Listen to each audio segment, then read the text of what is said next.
Okay, welcome everybody. We agreed to start by 12 and it's 12 on the dot here. So others will join us as we continue. So the topic for today's webinar, kindly drop where you're joining from, please. But because I want to be mindful of time, I may not be able to read that until we are close to the end of the webinar or when we are done, so that we'll be able to cover all the things that we intend to cover today. So today's webinar is titled Self-Discovery, a Blueprint for Worth and Identity. The intention is that at the end of this webinar, we should have a better understanding of who we are beyond labels, beyond titles, beyond accolades, beyond certifications, beyond expectations, beyond life experiences, whether positive or negative. So this webinar is brought to you by Foster Health Mental Health Consultancy. Towards the end, we tell you what we do, we tell you who we are.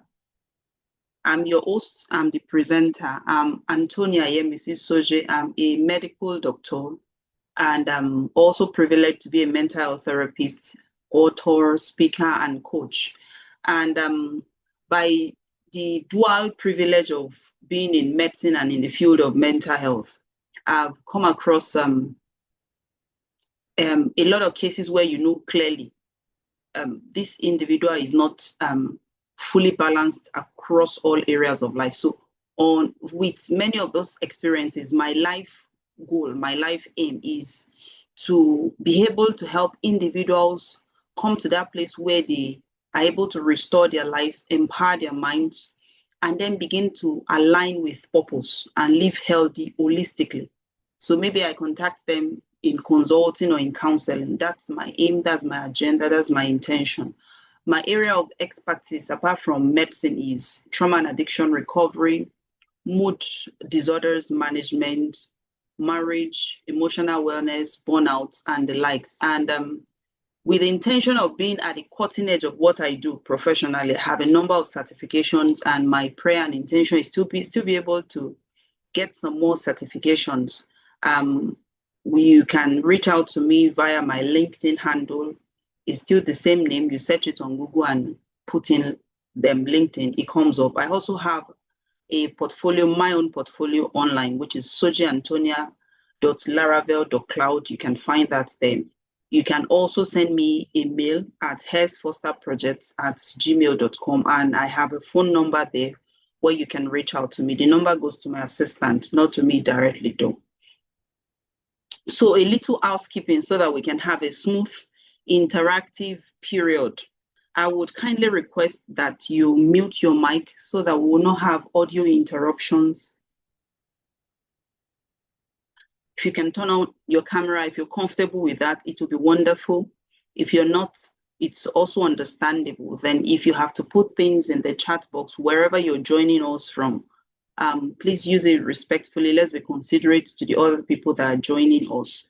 Then I want to believe that we're already in a quiet environment that allows for maximal learning. Then it would also be worthwhile to have a note to make some jottings. If you're going to sift through an hour worth of webinar, you may as well maximize it. Time is our most limited resource. Once you spend time, it never comes back. If you spend money, it can still come back. So you may want to maximize the learning opportunity as much as possible.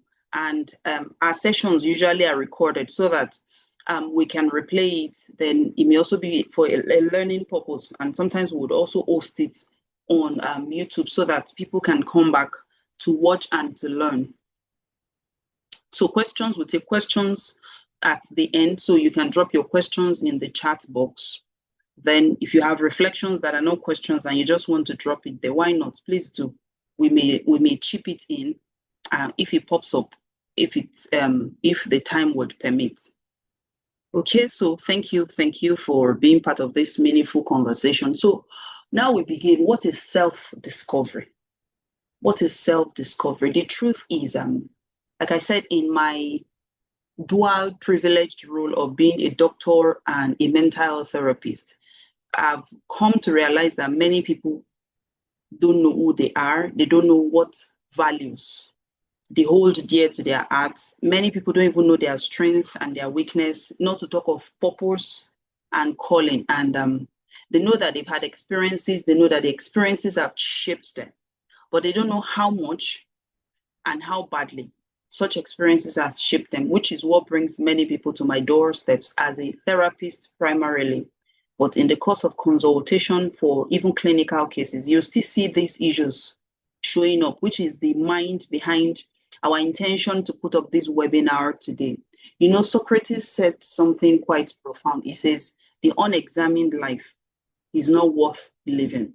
So this webinar is an invitation beyond somebody telling you this is what and this is this, to also intentionally sit with your life and do some intentional appraisal, intentional assessment, and be able to understand and uncover who you are, where you are headed. So many psychological research has strongly linked a healthy self-awareness to improved emotional well-being. The truth is, sympathetically so anyway, once you come in contact with someone who struggles significantly with their mental health, to a large extent, there is a significant inadequacy in healthy self-awareness. So it's sometimes is it the egg before the chicken, but you would hardly find somebody who has a very robust sense of self, sense of identity, and will struggle with emotional well-being. It's highly unusual. It will be more like an outlier. So individuals with healthy self-awareness tend to make better decisions. They tend to have healthier relationships, because when you know who you are, you know who you want to bring on board, you know who you want to include in your boat, then such individuals usually will show healthy and greater resilience. Resilience is your ability to bounce back when you experience challenges, when you experience adverse circumstances. So it just bruises you, but you bounce back. And many times you bounce back better, having gained some lessons and experiences. Then healthy self-awareness is also linked to better mental health and to a more purposeful living. You find someone who is really dotting the I's and crossing the T's and achieving purpose, and there is a sense of balance and wholeness about their life. I tell you, they have a very, very healthy sense of self and identity. So now, our self-awareness is influenced by a number of things. The kind of family upbringing we had, many times, whether it's positive or negative. If it's positive, all good. If it's negative, many times we'll see the consequences in the way we show up in life. Our early environment would shape our beliefs, what we believe about ourselves, what we believe about others, what we believe about the world. Sometimes what we even believe about God is shaped either positively or negatively by our upbringing. Would also shape our values, will shape our sense of self. If you see two people from two different polar opposites of upbringing, it will blow your mind. You'll be like, these two people are the same gender, the same age, but the way they see life, their outlook and their disposition to life is very, very different. Very, very different, because their family upbringing has shaped a lot of things about their self-awareness and their identity and the way they show up, the way they present themselves in life. Then as we educate ourselves, which is why education is wonderful, it would help you, it will break you out of the mold that family upbringing has placed on you, and would also broaden your horizon if the family upbringing was positive. So education could be formal, could be informal. This webinar is one of such education. I want to believe by the time we are done, a lot of things should have shifted significantly in how you see yourself, in what you know of yourself. So learning experiences will broaden our understanding and build our confidence. Then traumatic experiences would many times leave deep marks that will influence how we see ourselves and the world. That is a fact that nobody would argue with. But as we would say, the experience happened, but it does not define you, which is also some of the things we would hope to flesh out in this discussion. Then your faith and your spirituality, faith, spiritual connections, any faith you belong to ultimately shapes your belief in some ways. So your beliefs would ultimately influence the meaning you make out of life, your ability to find hope in dire circumstances. Again, this links you back to resilience again. When you can find hope when it seems like it's hopeless, that's just resilience they're speaking. And ultimately, your faith will shape your identity, as we'll come to discover later. Then culture shapes identity a lot. The African tradition is significantly patriarchal. I think it's just recently that is now changing a lot. What does that mean? The average girl child, up to until very recently, would have a subconscious belief of being beneath the male. That's just because of the traditions and the expectations and how this would influence the way we see ourselves. Now you then go to communities where it's predominantly matriarchal, or they don't even have any of those patriarchal concepts. A woman there will see herself as a man would not subordinate herself in any way. I'm just giving this as an example. I'm not feminist or anything. Just giving this as an example to drill down the point I'm trying to make. Then life experiences, whether positive or negatives, will teach us lessons and shape our perspectives about ourselves, about the world, about others. And the relationships people will connect with. You know, there's a common saying that says, show me your friend and I tell you who you are. Except you've come to that point of a very holistic identity of yourself. Sometimes if you have not touched that, it is your friend, it is your relational cycle that is defining and determining who you are. And when you come to the place where you're really in touch with your identity, automatically you are the one calling the shots on the kind of relationships and the kind of social circle you would maintain. Then this age and time, social media is slowly, subtly, but definitely carrying out mind control on the underground. When you say something goes viral, before you know it, everybody's just intending to do the trend. Is that not mind control? Or maybe a fashion style goes viral, then everybody wants to do it. Is that not mind control? Now, how this would impact self-awareness, identity, and self-worth now is there are many unrealistic, many untrue standards there on the media. And then if you're someone who has not been well-rooted, well-anchored, and you consume so much of media, you begin to doubt the very essence of who you are, because it's like a mirror, and what the images you're seeing is not reflecting you. Likely you want to begin to conform. So the content we consume and the comparisons we make can shape our thoughts and self-perception, positively or negatively. Now, am I saying media is bad? No, we're having this conversation on media. But whatever you're getting from this, you know, is shaping you positively. In fact, it's opening your eyes to the realities of the extremes of possibilities that are available on media. So it then means that our use of media must be intentionally stewarded. We can't consume media haphazardly, unconsciously, not mindfully. So regardless of whatever it is that has shaped our self-awareness, it's not everything that shapes us that defines us. In fact, nothing defines us. You define yourself because God defined you. And when you choose to embrace that definition, that becomes your truth. The other ones, you just describe them as lived experiences. Now, there are a number of identity traps that we can all fall into if we are not guarded. You know, you can ask someone, who are you? And they tell you, I am the manager of so and so, so, so. No, that is just your career. That's just your job description. It doesn't define your identity. It doesn't define your worth. Or you say, who are you? And tells you my net worth is so and so, so, so.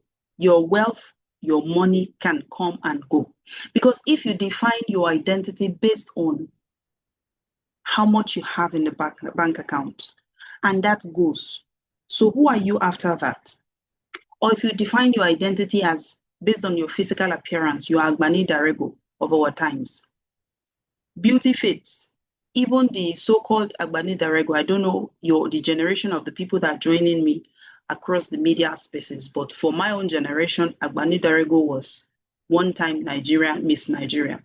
Where I'm going to with that is the one-time Miss Nigeria will later be 90 and beauty will fade. So your identity is deeper than your physical appearance. Because when those ones fade, does the beauty queen stop being who she is? It's also not dependent on your relationship status, the family you married into, whether you're single, whether you're married, whether you're divorced. Your relationship status, positively or negatively, does not in any way define your identity or your popularity, how many likes you have on media, how many your level of significance, your level of influence, as the case may be. Those ones will come and go. I read and watched because I wanted to learn, and there was one of these pastors that was literally shaking Europe. He's an African pastor, but by the time there was a war in Ukraine, there's nothing to say again about the same person who was the movers and the shakers. So situations can flip. Your identity cannot be hinged to anything temporal, anything ephemeral. It can be hinged to any circumstance that can change. Neither is it tied to your past mistakes, your past experiences, negatively or positively, does not have the final word. It may shape, but it does not define. And when you say shape, as malleable individuals, you should be able to shape out of it again. That's why I use the word break out of a mold, which is what education will do for you, like this kind of webinar we're having.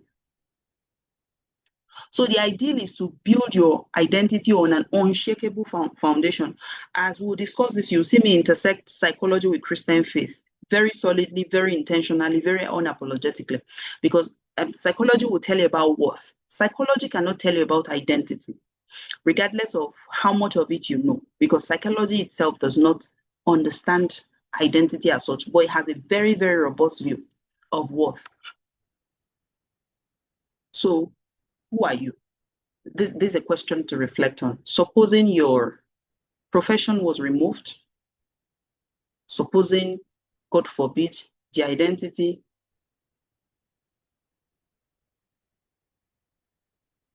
So some people are sending questions. I'm seeing the questions, we'll address them together when we are done.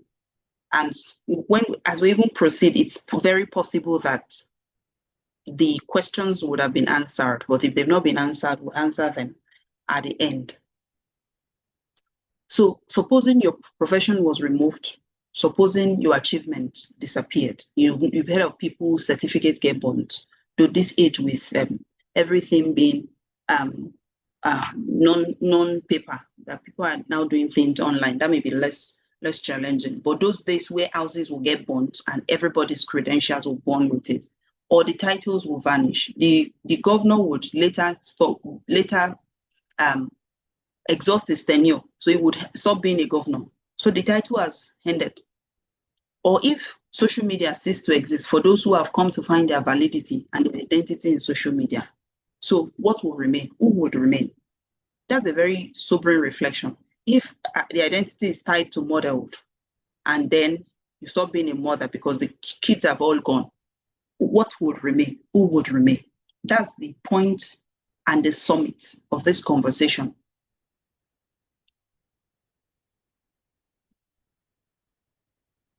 So, many times people ask questions around, what should I do? Where should I work? Should I apply to this? Should I do this business? Should I travel out of the country? Should I relocate? And a number of other things. What should I achieve? Should I take up this course? Should I take up more certifications and the like? Many people don't ask, who am I? In fact, it's a question some people have never asked. That if you ask them, who are you? They'll tell you, I'm so Dr. So and this and that and that and that. Those are the things you do. Those are the roles you play.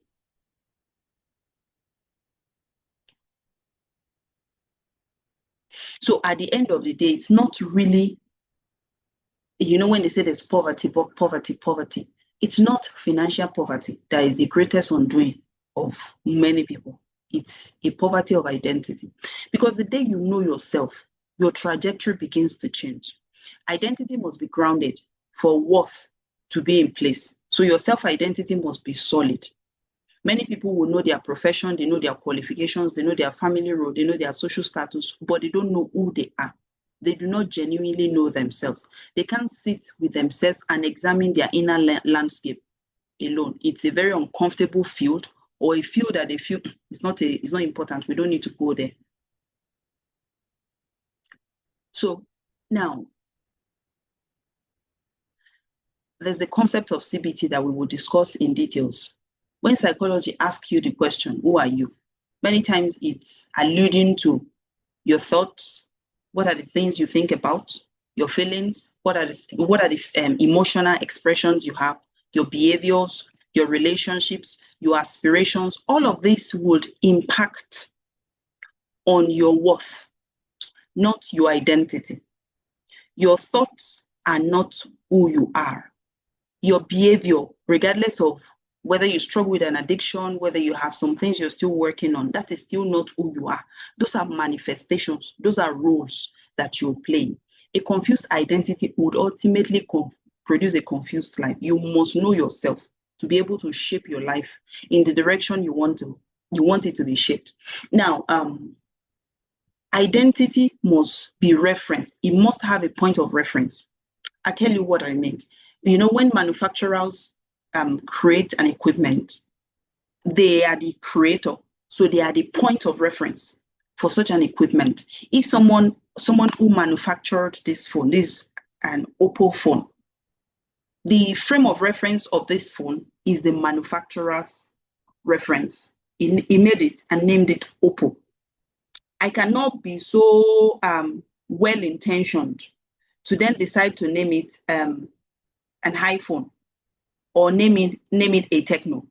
It is Oppo. Even if I take it to repairers and the likes, they tell you you're holding an Oppo phone.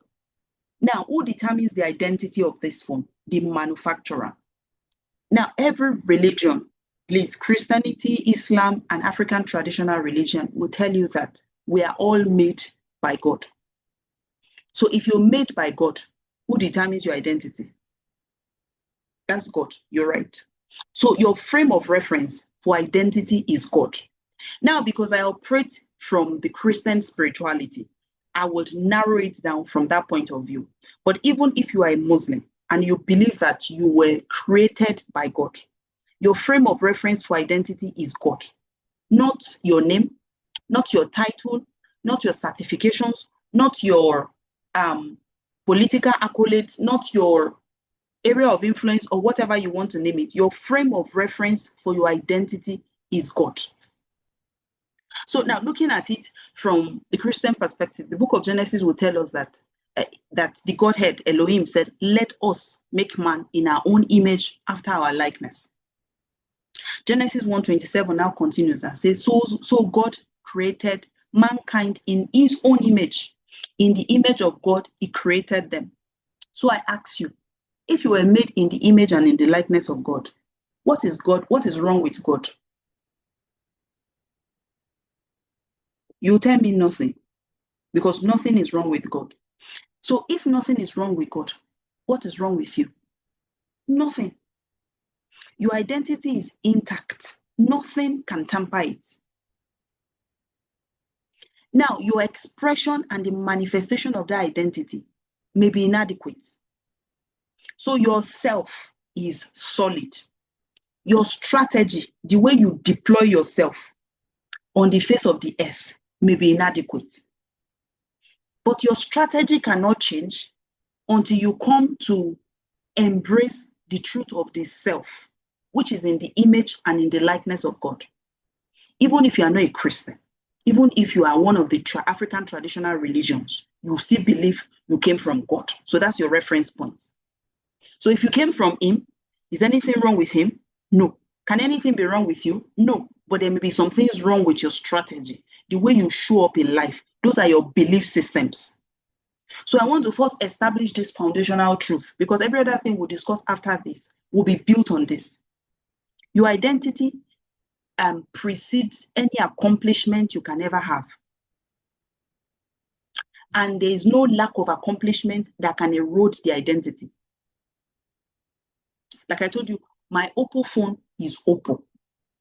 Even if this phone is mangled up, if I still take it to Oppo manufacturer shop or Oppo manufacturing company, as the case may be, they will still take it because it is their product. It continues to be Oppo forever. Nothing would happen to it that will now make it become itel or become, I don't know, any other brand of phones, but you get the point.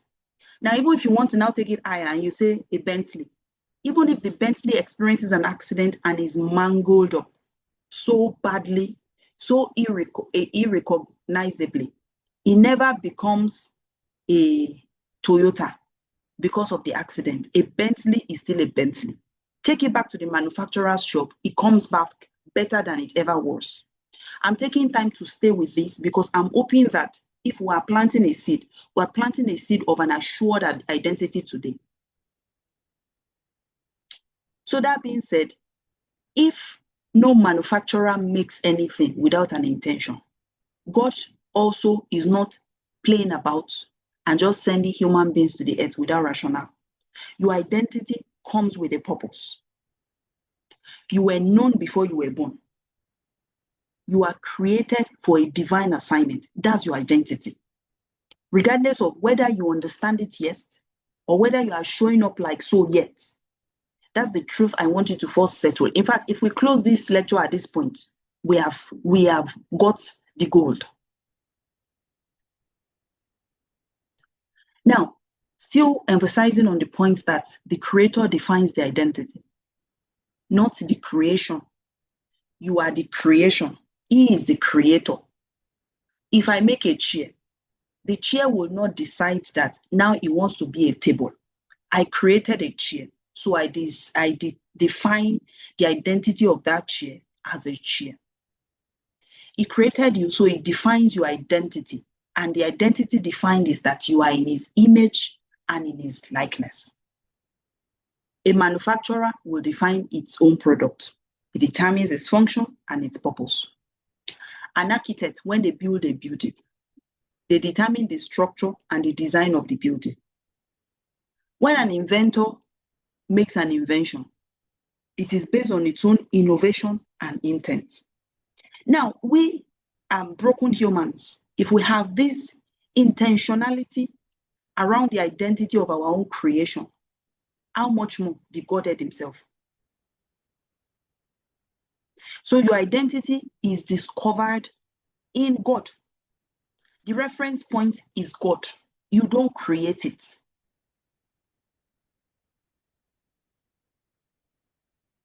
Now, Jeremiah chapter 1 verse 5 now says something more profound, further buttressing this point.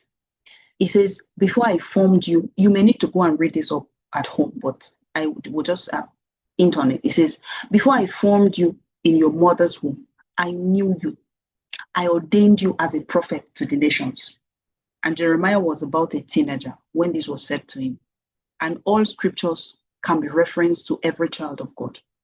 So before you were formed, before you took a single breath, your identity was determined.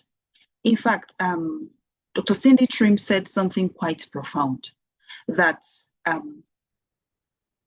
it's a biological concept, so I will just break it down. During the process of fertilization, you have millions and millions of eggs that make the move to ovulate, but eventually 1 or 2 or 3 plets, as the case gets to be the one chosen for ovulation. And when the sperms begin to swim in a bid to fertilize the egg that's been ovulated, of over 25 million in an ideal ejaculate, of over 25 million, only one gets selected. And that's the one that wins the race and becomes you. Now, if the selected sperm did not win the race and another one won the race and became fertilized, that will not be you. You will not be here. So meaning if the egg was fertilized by a specific sperm before anybody even knew that conception was taking place, what does it say? That there is capacity, there's ingenuity, there's intentionality in you from the beginning of time. He also says that You started winning before you even knew you existed, because it was a race of over 25 million sperm cells.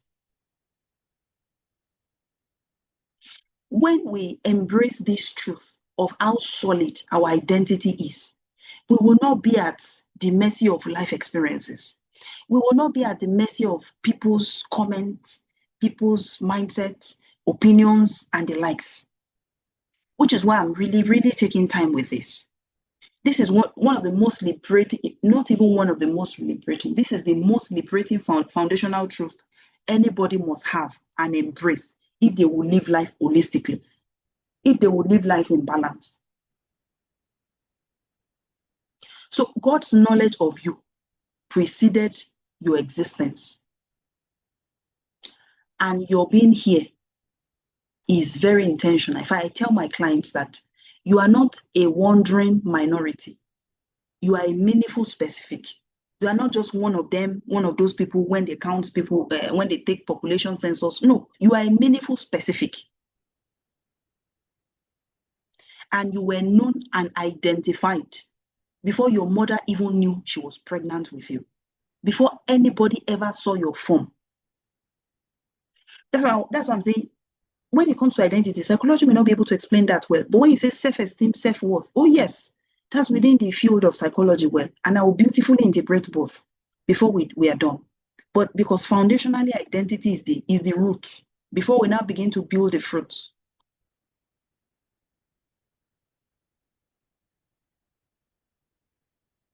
So now, it's either we embrace this true identity of which God is the frame of reference, or we would live our life with borrowed identities. Most people I come in contact with, they are living life of a borrowed identity. Because there is family expectations are in our house. Children of so and so, they don't do that. This is the thing that is expected of so and so children, or so lineage, or so dynasty, as the case may be. So people are living their lives to please. So that's when you have a borrowed identity of family expectation. And sometimes it's cultural expectation. Oh, women don't do that in this culture. No. Men don't do that in this culture. These are just borrowed identity. You are who God says you are, not what culture says. Because then people will be living their life trying to fit in. And sometimes it's religious expectation. Be you any religion, Christian, Muslim, any religion. Sometimes it's just religious expectations. So you're living to be approved. And sometimes it's social expectation. And like I said, with this social media, people are even losing identity more. By the time you spend 2 hours on the media, you come back, you don't know who you are again. Everything you saw there is beginning to look appealing. Instead of you to search within yourself and finding who you are, know what works and what does not work. So a question I want you to reflect on is this. Are you living your life or performing someone else's script? A script handed to you by family, by your lineage, a script handed to you by your religion, by social expectation, by media expectations, by cultural expectation. Can you really, really say the life I'm living? No, I'm living it for me, 100%. No stories, no apology.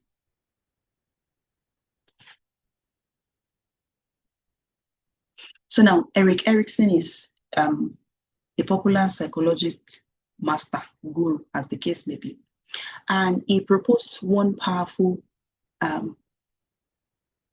reality that is the lived experience of every individual.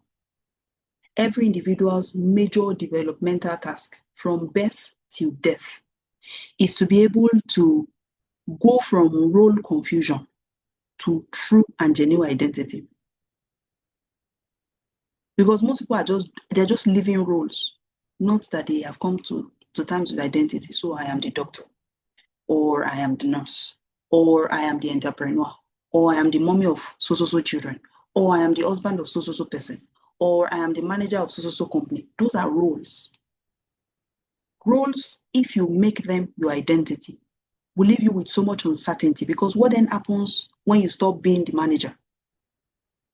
It leaves you with so much doubt, because the day you fail to be the good husband, and you have tied being a good husband to your identity, you are in doubt. All of a sudden, you begin to wonder, are you still the same person you are? Leaves you with so much fear because your sense of identity is tied to meeting a role, meeting a demand. And many times, your direction in life will be hinged on the role you have placed as your identity.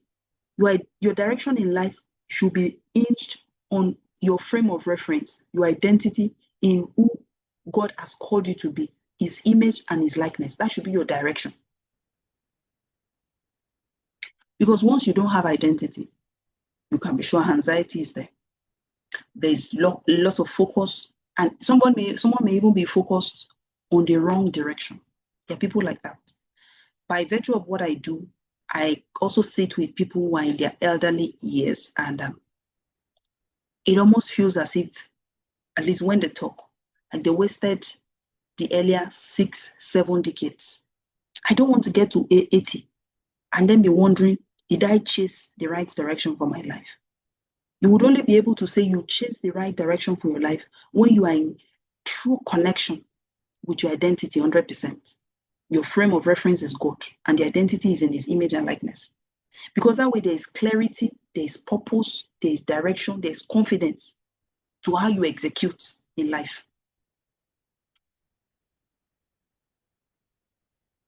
So many times we wear masks.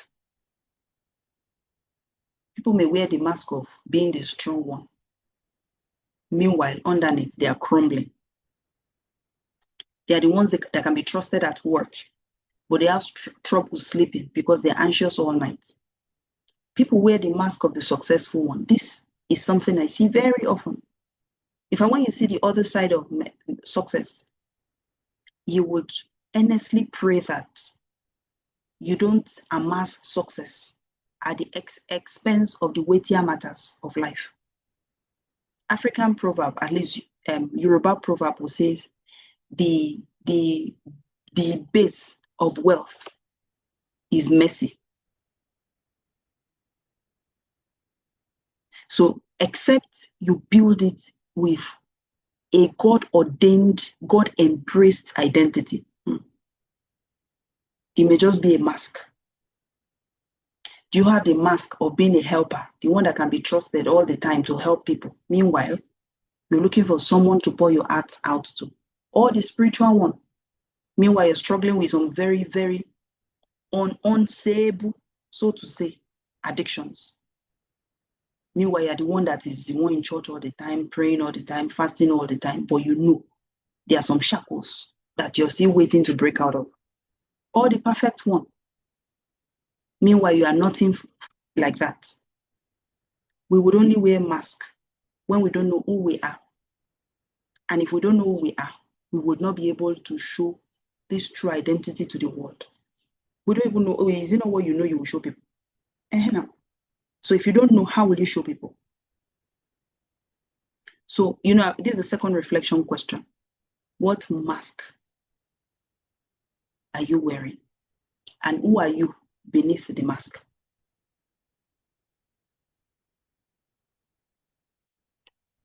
So now I begin to link psychology with this foundational truth. Foundational truth that we have established is your identity must have a frame of reference. The same way every invention, every innovation, every equipment has a frame of reference. If you buy Meccano generator, the frame of reference of that generator is Meccano. If you buy a gold wedding ring, the frame of reference is gold, maybe 24 karat or 18 karat. That's the frame of reference. Even if that gold fell inside soak away, it does not because it fell inside soak away now becomes silver. No, like it cannot happen.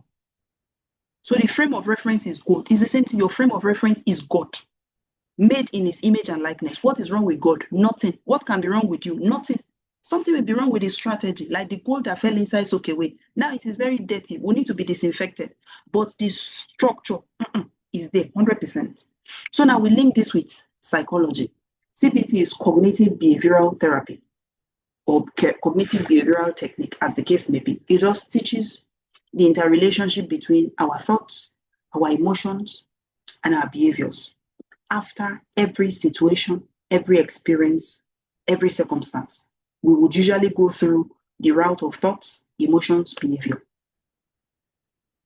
So now, someone who has embraced an unhealthy identity experiences a situation positively or negatively. Their identity informs the thoughts they will have about that occurrence, whether it's positive or negative. I tell you what I mean. Let me give a practical example so you can track with me. Someone believes I am made in the image and in the likeness of God, and therefore there's nothing wrong with me as a human being, though I am still working on the way the strategy that I bring to the execution of this God-given identity. I'm working on it. We're getting better because self-worth is improving. And then the experience, maybe do you call it an insult, or no, let's say they experience a loss. They experience a loss. What are the thoughts they will likely have? This is a loss. This is really sad. But because I'm made in his image and likeness and there's nothing inherently not wrong with me, their thoughts cannot even pass. It cannot allow a negative belief, a negative perception for so long. Would they still feel sad because they had a loss? Yes, they will. But will they wallow in that misery? No, they would not. If you're not wallowing in the misery, of course, you have the normal behavior that follows a loss and you pick yourself out and life continues. But somebody who has embraced the identity of, my importance is tied to the fact that people never leave me. That's a fluke. That's not a real identity. And then experiences a loss of a very dear one. If your importance is tied to the fact that people must never leave you, and now somebody has left you, who are you now? That's why loss will shake the core and the identity of so many people. It happens with married spouses. I'm not saying losing a spouse is not painful. It's painful by every standard.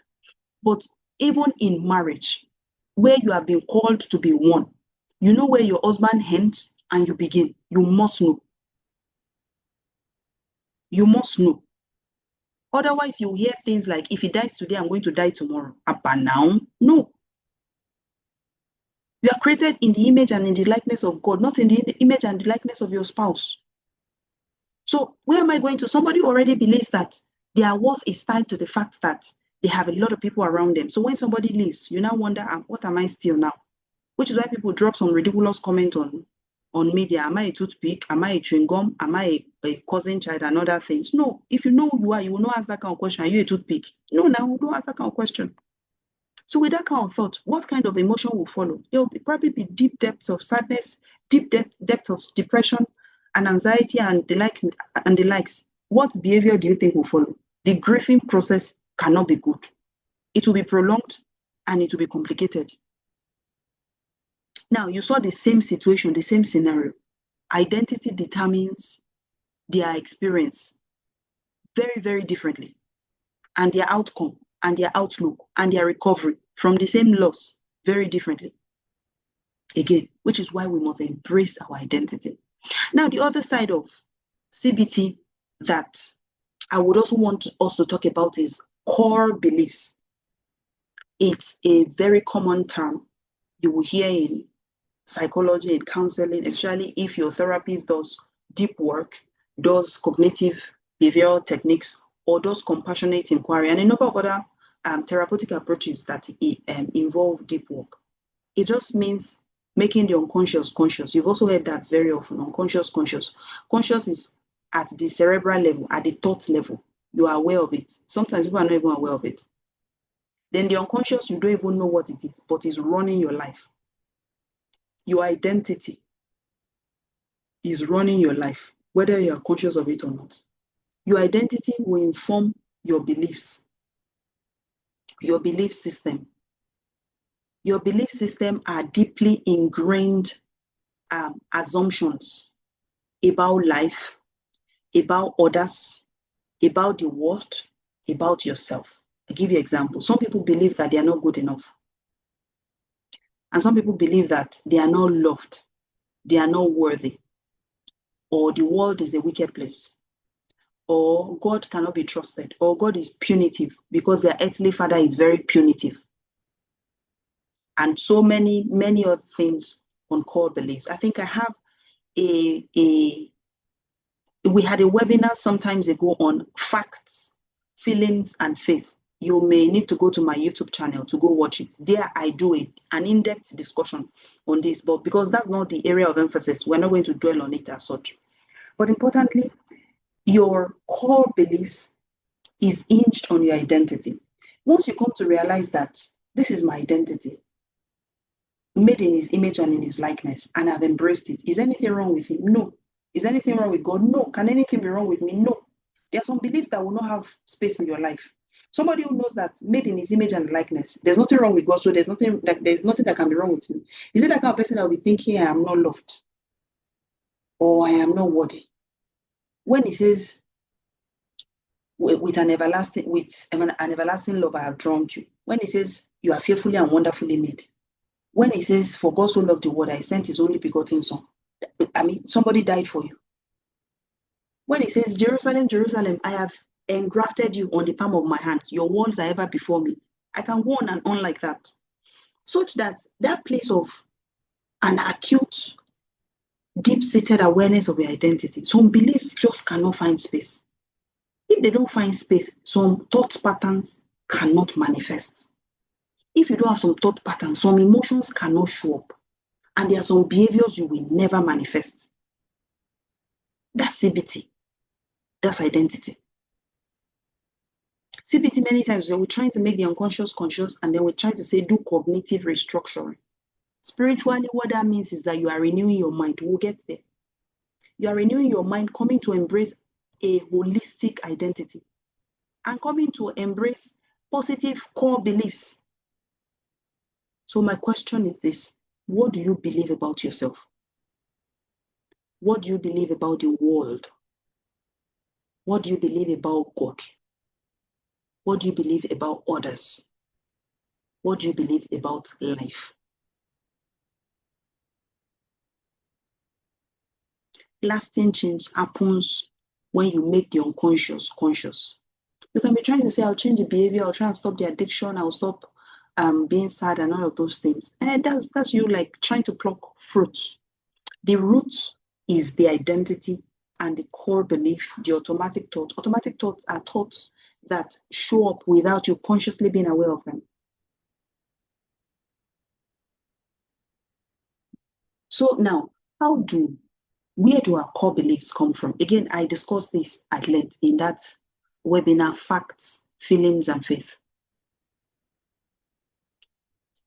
Our childhood experiences, many times we would have, would I call it ingrained by the kind of childhood experiences and the upbringing we have, a set of belief system by the age of 5 years. In fact, many times personality is made by the age of 5 years, but again, human beings are malleable. Even as you're watching this, your mindset, your thought patterns, your behavior, your disposition about life should change. So this can change as we grow, as we get educated formally or informally, by virtue of therapy, by virtue of relationships, by virtue of friendships, by virtue of environments that we expose ourselves to.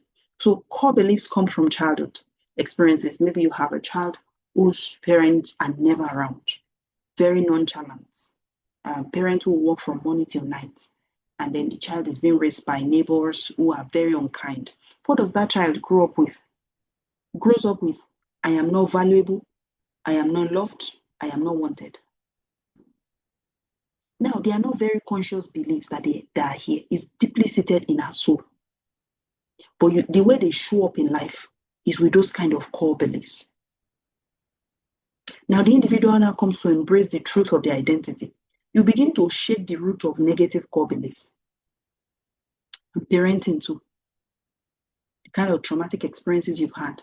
Those who experience bullying in school, many times will shape their core beliefs. People were repeatedly rejected or had failure repeatedly. Because all of these experiences would create messages. What we hear and we experience. This messaging may not be what is verbally spoken to you. The experiences that you had would ultimately become messages that you absorb, and they form your belief system. Your belief system shapes your identity negatively, like it plants the seed of a negative identity, because it then alters the way you see yourself and the world, and that is not the truth. which is why I'm saying your identity must have a frame of reference. And thankfully, every religion, at least in Africa, believes that the frame of reference for your identity is God. If it's not that you're doing New Age, but you're doing Christianity, Islam, African traditional religion. So that settles identity. So now we now come to worth. You would only be able to come to worth if identity is solid. Identity answers, who am I? Value says, what value do I bring? How am I stewarding my gifts, my talents, my skill sets? How am I being a positive contributor to my environment, to my sphere of influence? Your identity is the root. You must know you for you to be able to leverage and steward self well. Remember I said identity is self. Self is in the image and likeness of God. If there's nothing wrong with God, there can be nothing wrong with self, but there can be something wrong with strategy. Strategy is self-worth. So why identity is foundational, your self-worth is developmental. Now let me shock you. It will interest you to know that why God loves everybody. We are not all equally valuable. Our worth to him is not the same. He loves everybody and sent his son to die for everybody. He cannot trust us equally. There are some he can trust with 1 million lives. There are some that he can only trust with one life like this. And there are some he cannot trust with any life. It's like, just take care of your own life alone. What's the difference? How well these people have strategized and stewarded their self, capital letter SELF. That is worth. So physically speaking, earthly speaking, humanly speaking, our worth is different. Spiritually speaking, it is also different. It's hinged on your knowledge of yourself, your skill set, how you put it to use for the service of humanity, how you're willing to steward your own growth and how you're intentional about it, how you're willing to grow emotionally so that you're not being saddled and dragged back by the weight of the traumatic experience you've had. Is it sad? It is sad, but we don't build camp around it. We don't build camp around it because after we've embraced identity, God expects that we should deploy that identity. That's why the Bible says that we should reveal the multifaceted wisdom of God. So there is a multifaceted, a section of the wisdom of God that is in you. There's a purpose to your being deployed to the earth that you must demonstrate, you must manifest. And that's in self-stewardship. So your worth is developmental. Your worth is intentional. Worth is incremental.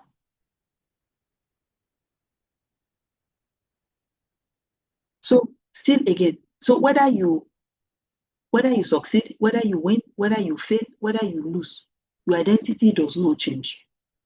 But your worth should be increasing, not going down. Not going down. So how do we increase our worth? Having identified, yes, so I'm in the image and in the likeness of God. How do I then begin to increase my worth? Number one is knowledge. You need 3 important knowledge in life to do well.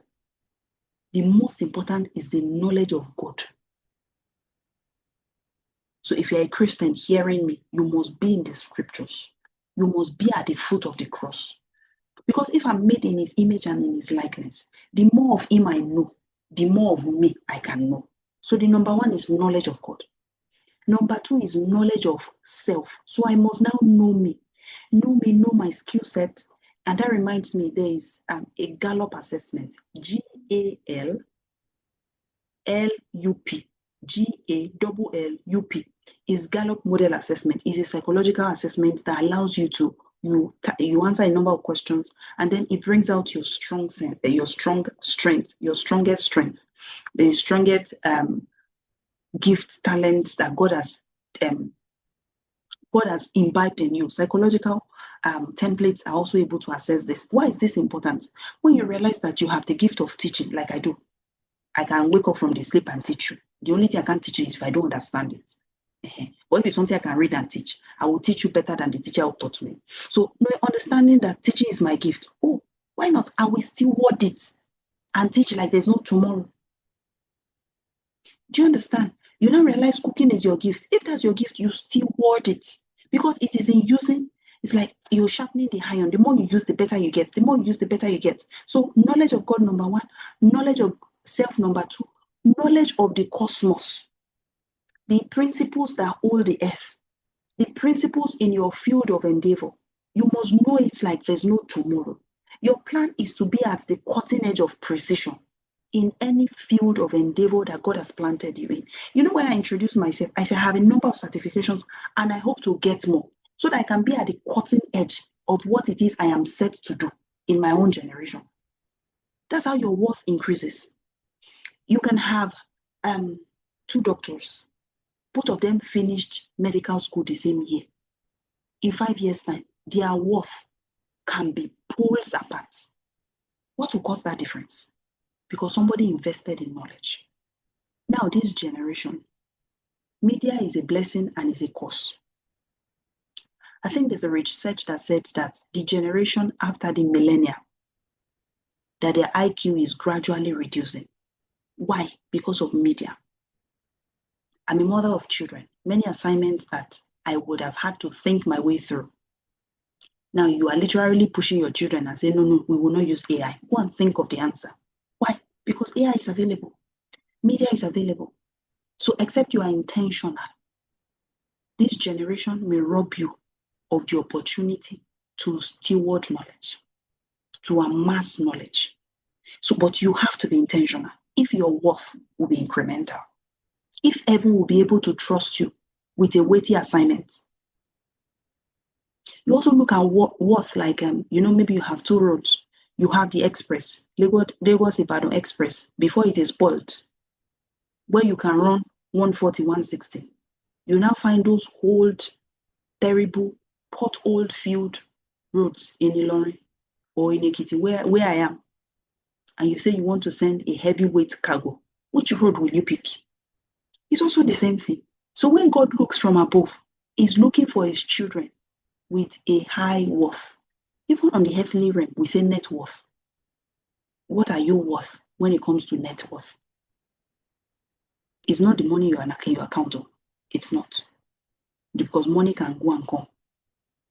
It is what is inside you that nobody can take away.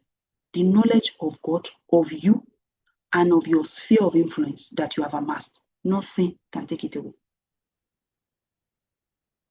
So you build knowledge. You amass knowledge. The next thing is, of course, you want to also increase your skill set. What area of expertise? What's your area of influence? Your skill set must be second to none. You pursue knowledge. If Colossians chapter 3 verse 23 says, whatever you do it with all your heart as working for the Lord, not for human masters. So even if you work as an employee, let there be nobody better than you in your place of assignment. That's how your worth goes up.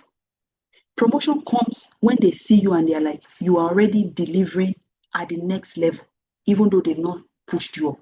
That's how promotion should ideally come. Not because you spent 10 years at the place of work.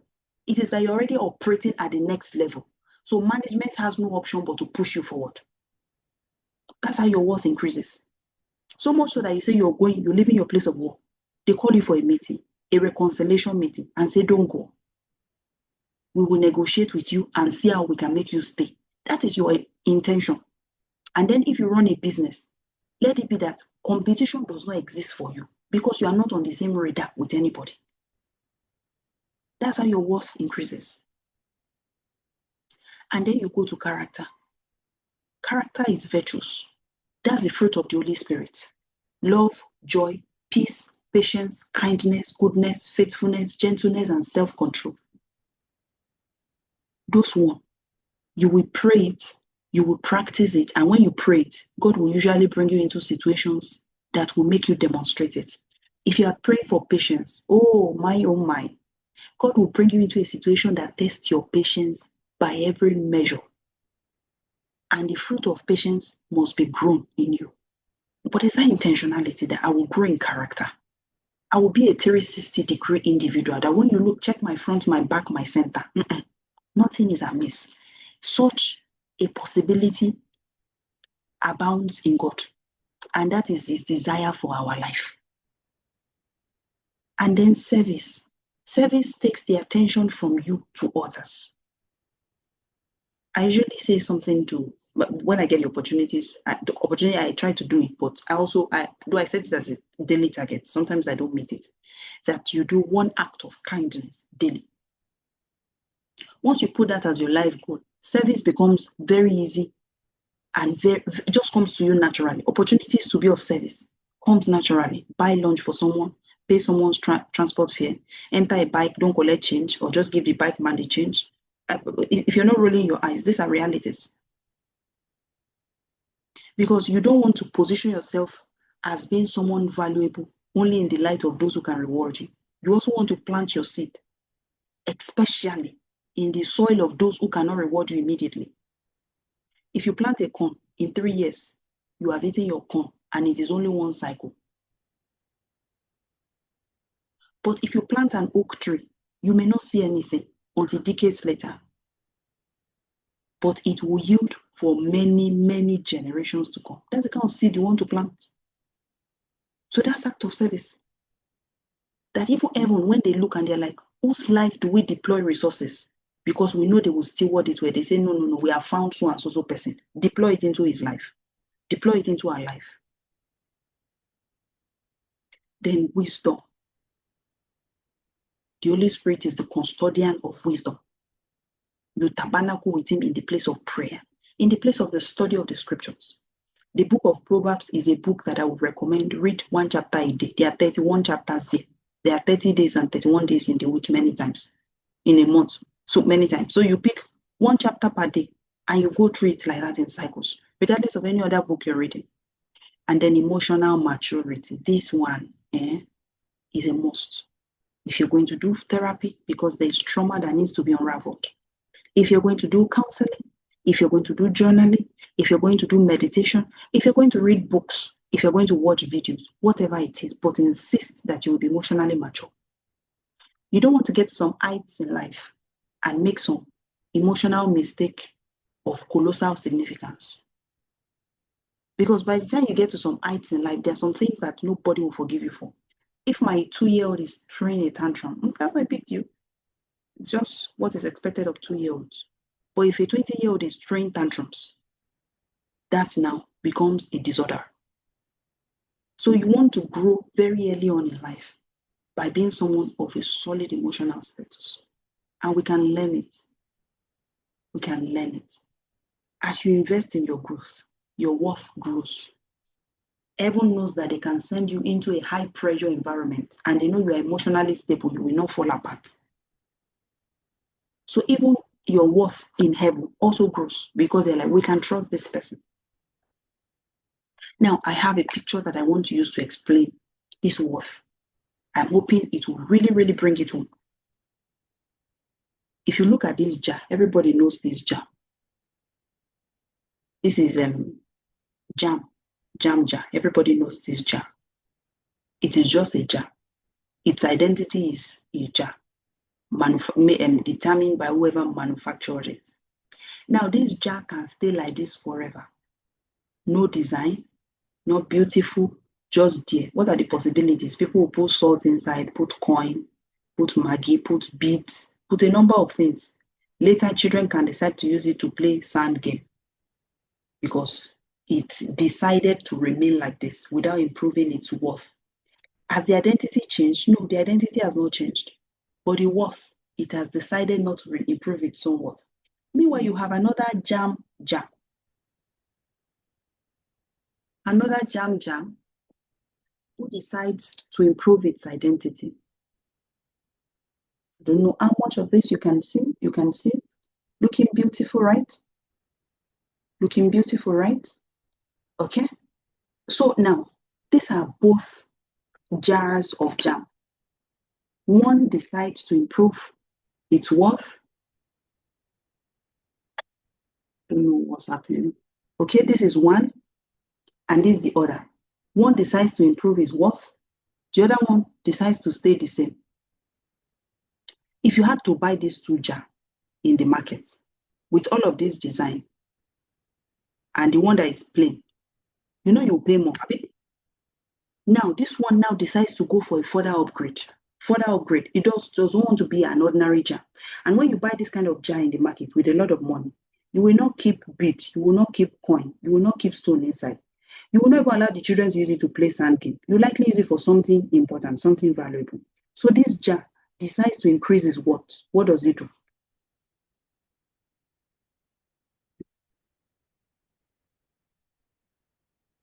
This is the same jar. Now it has become what? A flower vase. Abi? It has become a flower vase. Meanwhile, this is his contemporary. This is contemporary. Still simple, still innocent, still ignorant, still on whatever it is I want to use. And this is the one that has chosen to step up, to get better, to improve. The lesson of identity and self-worth is that simple. The identity will never change. This will always remain a glass jar. Even if it's broken, you can still collect the pieces together and take it to a factory, and they will still make another glass jar for you. The identity is the same. It's a glass jar. It's not a plastic jar. It's not a ceramic jar. It's a glass jar. But it can remain like this forever. Or you can choose to improve and become a flower-bearing, beautifully decorated jar. So your identity is the root. It is who you are in God, unchanging and secure. Your worth is the fruit. It grows over time. It grows with intentionality. Wisdom does not come by age. Worth does not come by age. It comes with intentionality.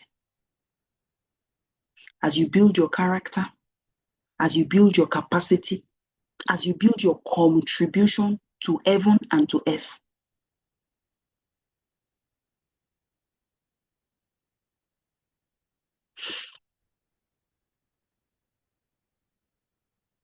So now we're rounding up. You know, we talked about core beliefs and identity. I want to put a challenge.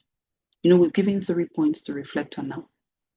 Which statement resonates with you? Because my plan is let's shake every negative core belief, shake it out. So that as we implant this true identity, we can also begin to implant truth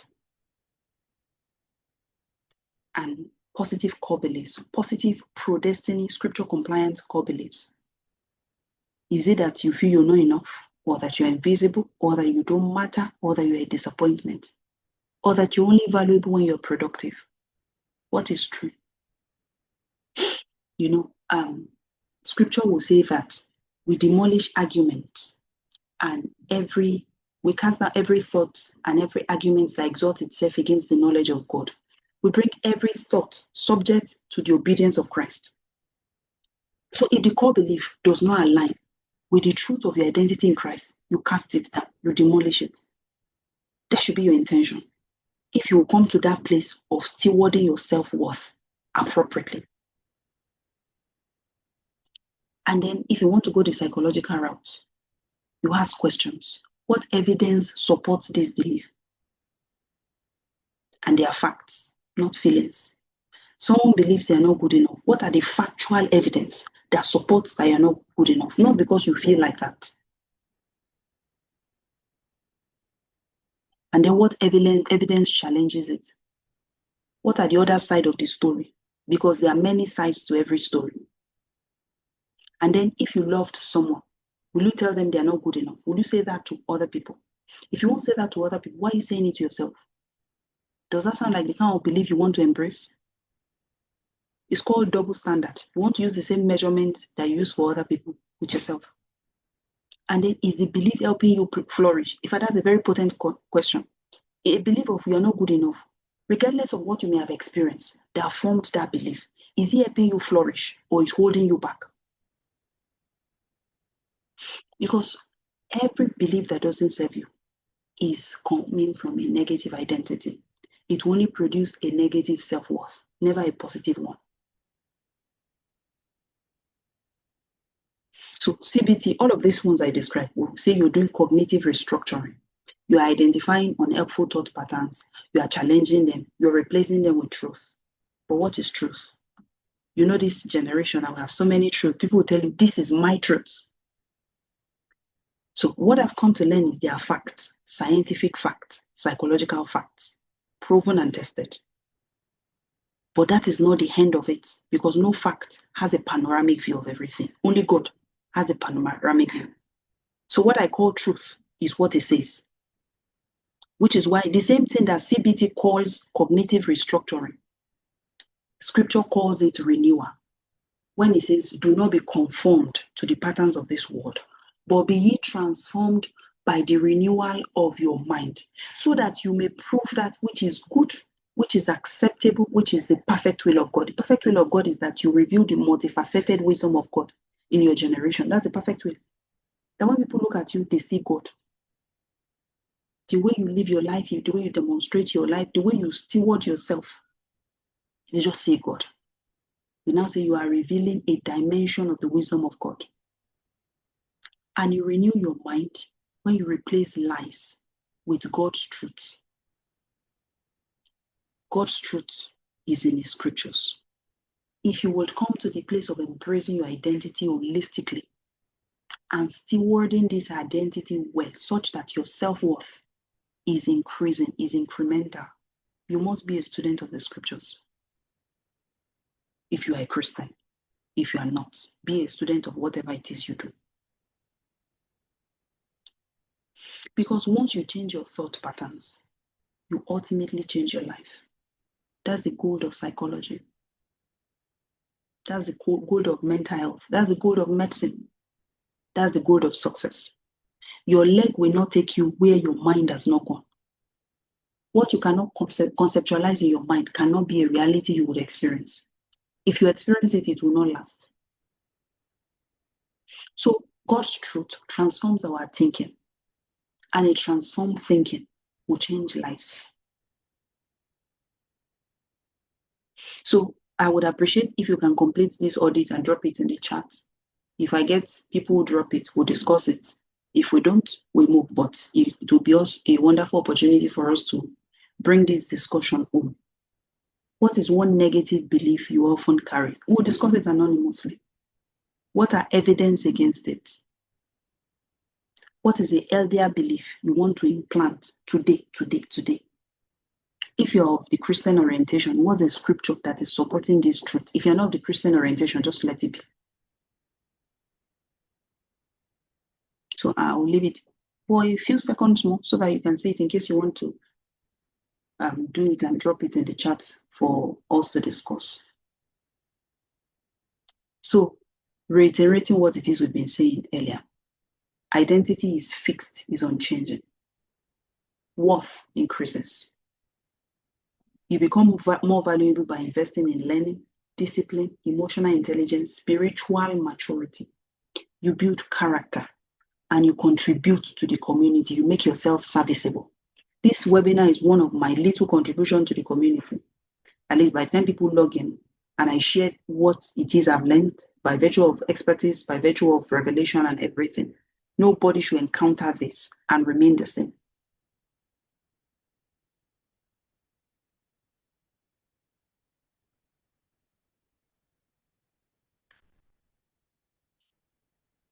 So final reflection, take some time to pause. You can go back and watch this. It should be on my YouTube page by evening or by tomorrow. I think latest by evening. It should be on my YouTube page. So you can go back and watch it. Really, it's a very rich discussion that you may not get it all in one go. Who am I? Questions to reflect on. What has shaped you? What false identity must you release? What strength has God entrusted to me? What kind of person are you becoming? These are things that we should reflect on. And then the call to the journey.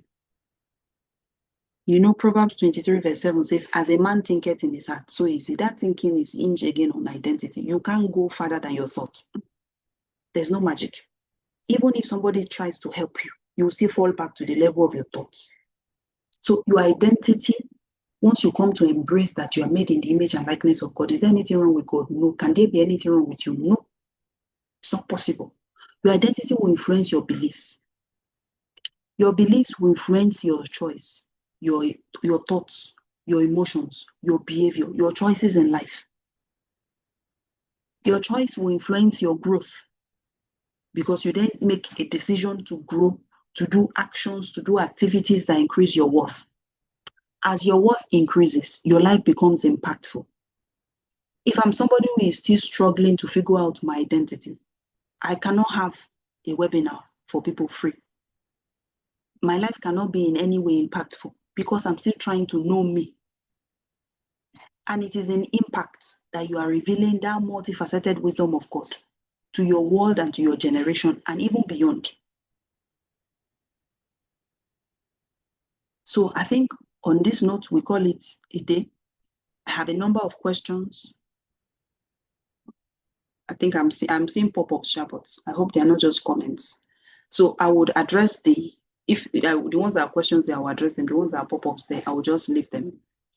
So if we have comments, if anybody wants to mute on any of the channels so that we can talk about this. So I want to begin to address questions. So, okay, my YouTube handle is my name, Dr. Anthonia Soje. My YouTube handle is my name, Dr. Anthonia Soje. So does someone's personality define someone's identity? No, it doesn't. This is a very, very good question.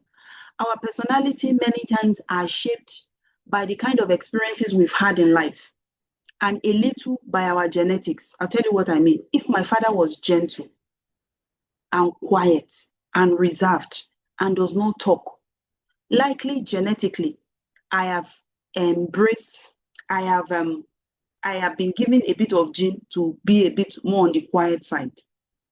Now, if life now happens to even now shut me down some more, I will be more quiet, I'll be more withdrawn, I'll be more reserved. So it's a combination of my gene and my experiences. So medically, we'll say your gene will load the gun. Your lifestyle will pull the trigger. If I'm going about with a loaded gun, if I never pull the trigger, I cannot injure anybody. But somebody can also have a gene of being very quiet, very reserved, but was raised in a very loud house where everybody, they are shouting, they are fighting. That person will never be reserved. Likely will manifest the lifestyle of the house they grew in. So our personality is fluid.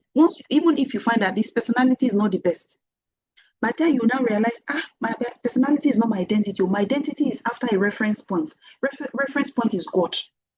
So if I'm made in his image and likeness, there's nothing wrong with him, so there can be nothing wrong with me. So even my personality can change and come to align with the reality of the identity I've come to embrace. So I think that answers that question. If we have other questions, you can drop it in the email accounts that I provided. We have a community. Let me quickly go to the community so that you can, I think I can go to that later now. This is a community. You can scan this to be able to join the community. It's free. You're not paying anything. Just at least when opportunity arises for webinars, for free books and things like that, you'll be able to partake of it at no cost.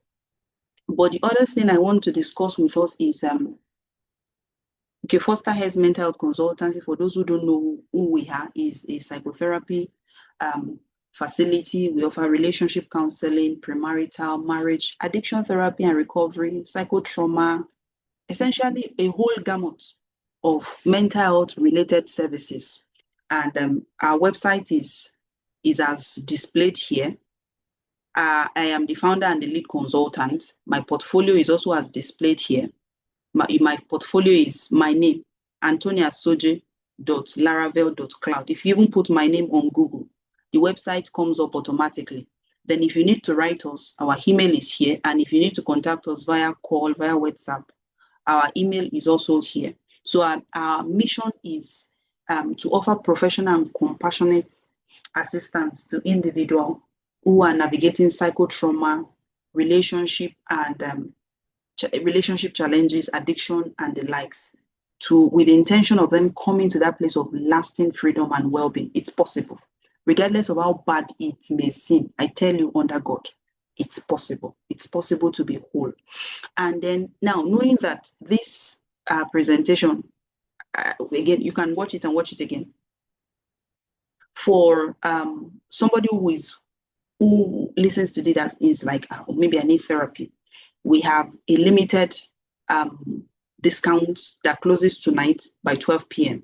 If you do want to schedule a therapy session is 1 to 2 hours, but it's individualized such that you will still go with a week long of customized workbook and worksheet for you, so that you can continue to track your healing and your growth. And there are situations where we would also have recorded meditation sessions for an individual based on whatever it is that we are working on for such an individual. So you can go to Seller, Foster Hess Mental Health Consultancy on Seller. Let me just type that here.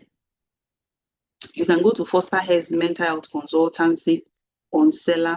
You would see how you can book a session. And when you book a session, there is the coupon code of Hello Healing. Hello Healing allows you to have a 60% discount on therapy session, but that expires tonight. I've dropped it. I think it should show on all the platforms. And then if it's for someone who struggles with addiction, those are just the two freebies we have. The others are not freebies. For those who struggle with addiction, there is a 14-part module. It's a course that is almost 1,500 hours with worksheets, with workbooks. So that is going for a 50% discount. So you can access it still on Foster Hess Mental Health Consultancy with a coupon code Hello Hope. That also closes by 12 midnight tonight for anybody who is interested. Okay, so now recommended reading for this discussion we've had on self-discovery, identity, and self-worth. Again, readers are leaders. You must read for you to be able to heal. Anchored is a book I wrote. Is available for free on the Seller account I'm talking about. Foster Hess Mental Health Consultancy. Seller. This is Seller. If you go to Seller, you find it on Google. It's available, free download. It's a free book. I am the author. So you can start your reading journey. You know, we said knowledge of God, knowledge of you, knowledge of the cosmos. You can find that there. Then How to Be Enough is also a book. If you need this, join the community. I will be able to share the soft copy of that book with you. Then Identity is a book by T.D. Jakes that I would also strongly encourage that you get your hands on this book. Read your way to wholeness, read your way to well-being. And then I would also want to kindly request that you drop a comment for us on Google. It's still the same facility, Foster Hess Mental Health Consultancy. Please give us a feedback, give us a five star.